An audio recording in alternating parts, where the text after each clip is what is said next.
Olá pessoal, muito bom dia, seja muito bem-vindo a mais uma leitura do nosso propósito diário aqui.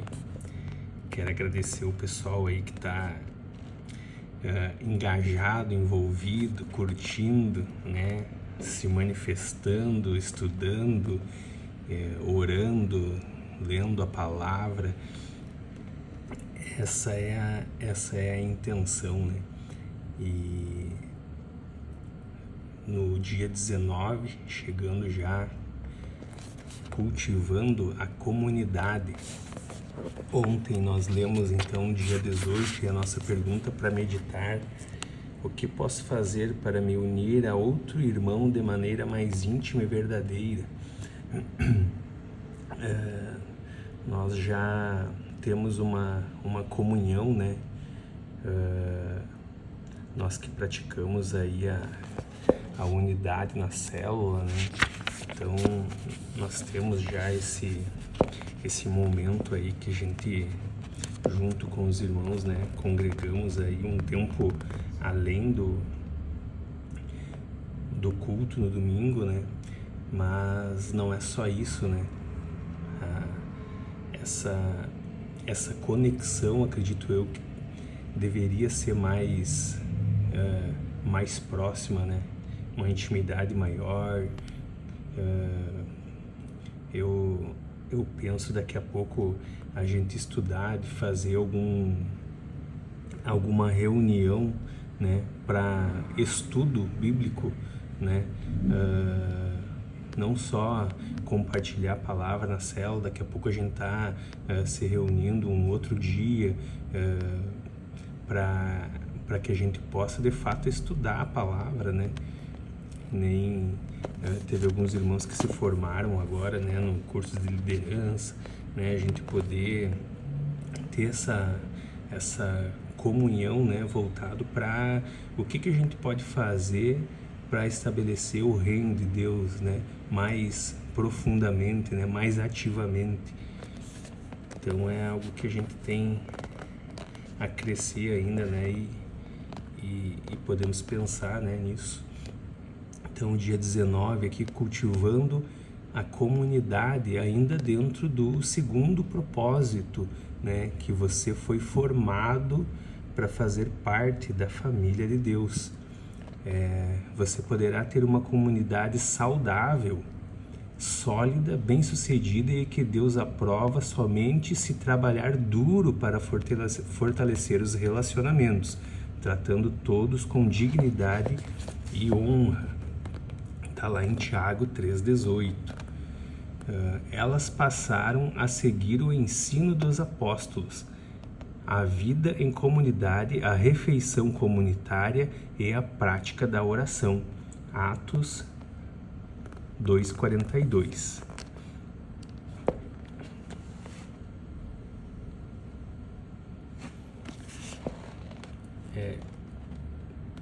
Comunidade exige comprometimento. Somente o Espírito Santo pode criar uma verdadeira comunhão entre cristãos. Mas se ele cultiva isso por meio das escolhas feitas e dos compromissos que fazemos, Paulo faz referência a essa dupla responsabilidade. Vocês estão unidos na paz por meio do Espírito, portanto, ofereçam-se para continuar unidos desse modo. É necessário tanto o poder de Deus quanto o nosso esforço para gerar uma comunidade cristã amorosa. Infelizmente, muitos crescem em famílias com relacionamentos adversos, por isso, carecem das habilidades relacionais necessárias para experimentar a verdadeira comunhão. Eles devem ser ensinados a lidar e a se relacionar com os outros membros da família de Deus. Felizmente, o Novo Testamento é repleto de instruções sobre a vida em comunidade, como afirma o apóstolo Paulo. Escrevo-lhe estas coisas para que vocês saibam como viver na família de Deus. Essa família é a igreja. Se você está cansado de comunhão dissimulada e gostaria de cultivar uma comunidade amorosa e verdadeira em seu grupo, na classe de estudo ou na igreja será necessário fazer algumas escolhas difíceis e assumir alguns riscos.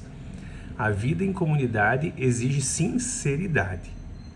Você deve cuidar para que a verdade seja dita, em amor, claro, mesmo quando se sentir tentado a ignorar o problema ou evitar o assunto. Embora seja muito mais fácil permanecer em silêncio enquanto os outros à nossa volta prejudicam a si mesmos e outros com alguma prática pecaminosa, essa não é atitude de amor. São poucos os que podem contar com alguém que os ame o suficiente para dizer-lhe a verdade, mesmo quando machuca. Então, continuam no caminho da autodestruição. Em geral, sabemos o que precisa ser dito a alguém, mas temores nos impedem de fazê-lo. A comunhão é sabotada pelo medo, quando ninguém tem coragem de se manifestar enquanto a vida de um membro desmorona.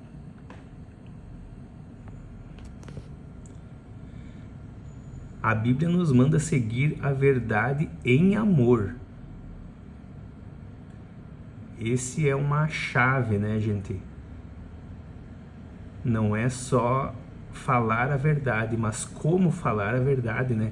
A Bíblia nos manda seguir a verdade em amor, porque não podemos viver em comunidade sem sinceridade. Salomão declara: a resposta sincera é sinal de uma amizade verdadeira.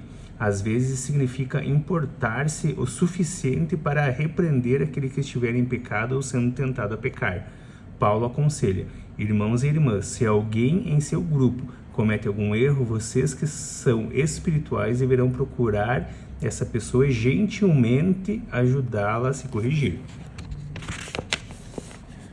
Muitas comunidades e grupos mantêm um relacionamento superficial por recear os conflitos. Toda vez que uma questão delicada vem à tona, ela é imediatamente encoberta a fim de preservar a falsa sensação de paz. O Senhor Panos Quentes intervém e tenta aplacar os ânimos. O assunto nunca é resolvido e todos vivem com uma frustração encoberta. Todos sabem do problema, mas ninguém fala sobre ele abertamente. Isso cria um ambiente doentio de segredos e fofocas. Paulo é incisivo quanto a esse assunto. Essa nova vida traz mudanças. Chega de mentiras, chega de fingimentos. Falem a verdade.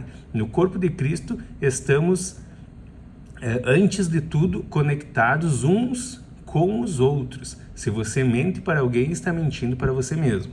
A verdadeira comunhão no casamento, na amizade ou na igreja depende da franqueza. Na verdade, o túnel do conflito é a travessia para a intimidade em qualquer relacionamento, até que os envolvidos se importem o suficiente para enfrentar e solucionar os obstáculos encobertos. Jamais estarão realmente próximos uns dos outros. Quando tratamos o conflito de maneira correta, crescemos em intimidade uns com os outros, pois enfrentamos e resolvemos nossas diferenças. A Bíblia diz: a verdade é que as pessoas valorizam a sinceridade mais que a bajulação. A franqueza, no entanto, não é uma licença para dizer o que quer, onde quer e sempre que quiser. Não é grosseira. A Bíblia diz que existe um tempo certo e um modo certo de fazer cada coisa. As palavras impensadas deixam feridas permanentes. Deus nos manda tratar os membros da igreja com o mesmo amor que dedicamos à família. Nunca empregue palavras duras quando for corrigir um idoso, mas fale com ele como se fosse seu pai. Converse com os jovens como se fossem seus irmãos, com as mulheres idosas como se fosse sua mãe e com os jovens como se fossem suas irmãs. Lamentavelmente, milhares de comunidades foram destruídas por falta de honestidade. Paulo precisou repreender a igreja de Corinto pelo seu silêncio passivo ao permitir a imoralidade no meio deles, visto que ninguém teve coragem de enfrentar o problema. Ele então se pronunciou: vocês não podem apenas ficar olhando e esperar que tudo se resolva. Tratem da questão e resolvam o problema, na autoridade de Jesus, nosso Senhor, que estará presente entre vocês. Submetam a conduta desse homem perante todos. A arrogância e a insensibilidade de vocês nessa questão me perturbam. Vocês trataram o caso como se nada fosse. Escrevi na minha carta anterior que vocês não devem se sentir à vontade com quem vive na promiscuidade. Não quis dizer também que vocês não devem ter nenhum tipo de relacionamento com gente de fora da comunidade. O mesmo vale para os corruptos. O mesmo vale para os corruptos de nenhum tipo e para os religiosos impostores. Para não ter contato com esse tipo de gente, vocês teriam de sair do mundo. Mas estou dizendo que quando um amigo que alega ser cristão se comporta de modo promíscuo ou corrupto, cheio de revolta contra Deus ou contra os amigos, se embebeda ou se torna explorador. Vocês não devem agir como se tudo isso fosse normal. Não podem simplesmente conviver com isso.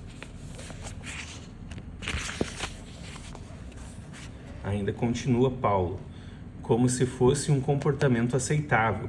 Não sou responsável por aquilo que os de fora fazem, mas será que não temos nenhuma responsabilidade pela questão da comunidade cristã? A vida em comunidade exige humildade. A presunção, o convencimento e o orgulho obstinado destroem a comunhão mais rápido que qualquer outra coisa. O orgulho ergue muros entre as pessoas, a humildade constrói pontes. A humildade é o unguento que acalma e suaviza os relacionamentos. Por isso a Bíblia diz: sejam todos humildes um para com os outros. A vestimenta adequada à comunhão é a postura humilde. A continuação do versículo diz: porque Deus se opõe aos orgulhosos, mas concede graça aos humildes. Esta é outra razão pela qual precisamos ser humildes. O orgulho impede a graça de Deus em nossa vida, da qual precisamos para crescer, ser transformados, curados e ajudar os outros. Recebemos a graça de Deus quando admitimos humildade que precisamos dela. De acordo com a Bíblia, se nos portamos com arrogância, vivemos em oposição a Deus. Essa é uma maneira tola e perigosa de viver. Você pode desenvolver a humildade de várias maneiras práticas, admitindo suas fraquezas, sendo paciente com as fraquezas dos outros, estando aberto à admoestações e pondo os outros em evidência. Paulo orienta: vivam em harmonia entre vocês, não se comportem como se fossem superiores a alguém. Antes, alegrem-se na companhia das pessoas comuns e não pensem que já sabem tudo. Aos cristãos de Filipos aconselha: nada façam por ambição egoísta ou por vaidade, mas humildemente considerem os outros superiores a vocês mesmos. Cada um cuide não somente de seus interesses, mas também dos interesses dos outros. Humildade não é pensar menos de si mesmo, mas pensar menos em si mesmo. Humildade é pensar mais nos outros. Os humildes estão interessados apenas em servir os demais, não pensam em si. A vida em comunidade exige cortesia. Somos corteses quando respeitamos as diferenças, quando temos considerações pelos sentimentos uns dos outros e quando somos pacientes com os que nos irritam. A Bíblia diz: é preciso carregar o peso de termos consideração para com as dúvidas e temores de outras pessoas. Paulo diz a Tito: o povo de Deus deve ser cortês e ter coração aberto. Em toda a igreja e em cada grupo há pelo menos uma pessoa difícil, e normalmente mais que uma. Essas pessoas podem ter carências emocionais, insegurança profunda, maneirismos irritantes e habilidades sociais escassas. Você pode chamá-las carentes de graça extra. Deus colocou essas pessoas em nosso meio tanto para benefício delas quanto nosso. Elas são uma oportunidade para crescermos e um teste para a comunhão. Será que conseguiremos amá-las como irmãos e irmãs, tratando-as com dignidade? Em uma família de verdade, a aceitação não se baseia em critérios como inteligência, beleza ou talento de cada membro, mas no fato de pertencermos uns aos outros. Defendemos e protegemos a família. Um membro da família pode ser um pouco tolo, mas ainda assim é um de nós. Da mesma forma, a Bíblia diz: sejam dedicados uns aos outros, como uma família afetuosa. Aprimorem-se em demonstrar respeito uns para com os outros. A verdade é que todos temos peculiaridades e traços de temperamento irritantes. Mas a comunidade não depende de sermos todos compatíveis. O fundamento para termos comunhão é nosso relacionamento com Deus. Somos uma família.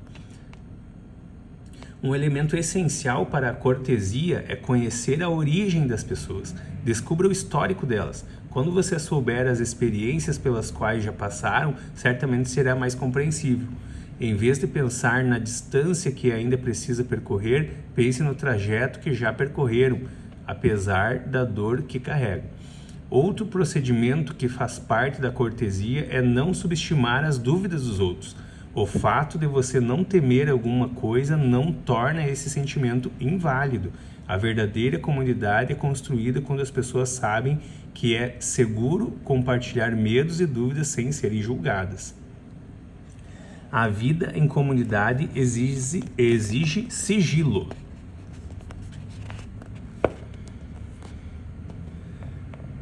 Essa é uma verdade, gente, que tem destruído muitos relacionamentos, né, entre irmãos aí. A vida em comunidade exige sigilo. Somente num ambiente seguro, onde existe acolhimento amável e sigilo, as pessoas irão se abrir e compartilhar suas maiores mágoas, necessidades e seus erros. Sigilo não significa ficar em silêncio enquanto nosso irmão peca, mas saber que aquilo que for comentado no grupo ficará restrito ao grupo. É necessário conviver com isso e evitar a fofoca. Deus detesta a fofoca, principalmente quando maldosamente disfarçada de pedido de oração em favor de alguém. Deus diz: os maus provocam discussões e quem fala mal dos outros separa os maiores amigos. A fofoca sempre causa mágoas e discórdia e isso destrói as amizades. Deus deixa isso claro quando nos orienta a advertir os que causam dissensão entre cristãos. Eles podem até deixar o grupo ou a igreja ao serem confrontados com ações que semeiam a discórdia. Contudo, a comunhão da igreja é mais importante que qualquer indivíduo. A vida em comunidade exige constância. Você deve manter contato regular com seu grupo, a fim de desenvolver a verdadeira comunhão. Relacionamentos exigem tempo. A Bíblia diz: não abandonemos, como alguns estão fazendo, o costume de assistir a nossas reuniões. Pelo contrário, animemos uns aos outros. Devemos desenvolver o hábito de nos reunir. Hábito é algo que você faz com frequência, não uma vez ou outra. É preciso passar tempo com as pessoas, muito tempo, para estabelecer relacionamentos íntimos. Por isso, observamos uma comunhão tão superficial em muitas igrejas. Não passamos tempo suficiente juntos e o tempo que passamos é quase sempre gasto para ouvir uma única pessoa falar. Uma comunidade não é formada de acordo com a nossa conveniência. Vamos nos reunir quando eu tiver vontade, mas na convicção de que é necessária para a nossa saúde espiritual. Se você quiser cultivar comunhão verdadeira, isso significa reunir-se mesmo quando não tenha vontade, porque acredita que é importante. Os primeiros cristãos reuniam-se todos os dias. Todos os dias eles adoravam junto no templo, reuniam-se nas casas para o partir do pão e participavam das suas refeições com grande alegria e gratidão. Viver em comunhão requer investimento de tempo. Se você é membro de um pequeno grupo, ou de uma classe de escola dominical, recomendo que se faça um pacto entre todos no qual estejam incluídos as 9 características da comunhão bíblica. Compartilharemos nossos verdadeiros sentimentos, autenticidade, incentivaremos uns aos outros, reciprocidade, apoiaremos uns aos outros, compaixão, perdoaremos uns aos outros, misericórdia, falaremos a verdade com amor, sinceridade, admitiremos nossas fraquezas, humildade, respeitaremos nossas diferenças, cortesia, não divulgaremos segredos alheios que nos são ditos em confiança, sigilo, e faremos do grupo uma prioridade, constância. Quando você olha a lista de características, fica evidente o motivo pelo qual comunhão de verdade é algo tão raro. Ter comunhão significa desistir do nosso individualismo e independência para nos tornarmos interdependentes. Os benefícios de compartilhar a vida uns com os outros, no entanto, são plenamente compensadores e nos preparam para o céu. Dia 19, pensando sobre o propósito de vida. Tema para reflexão: comunidade exige comprometimento. Versículo para memorizar. Nós compreendemos o que é o amor quando descobrimos que Cristo deu sua vida por nós. Isso significa que temos de dar a nossa vida pelos outros fiéis. Pergunta para meditar: como eu poderia hoje ajudar meu grupo e minha igreja a desenvolver as características de uma comunidade verdadeira? Amém, gente? Até amanhã.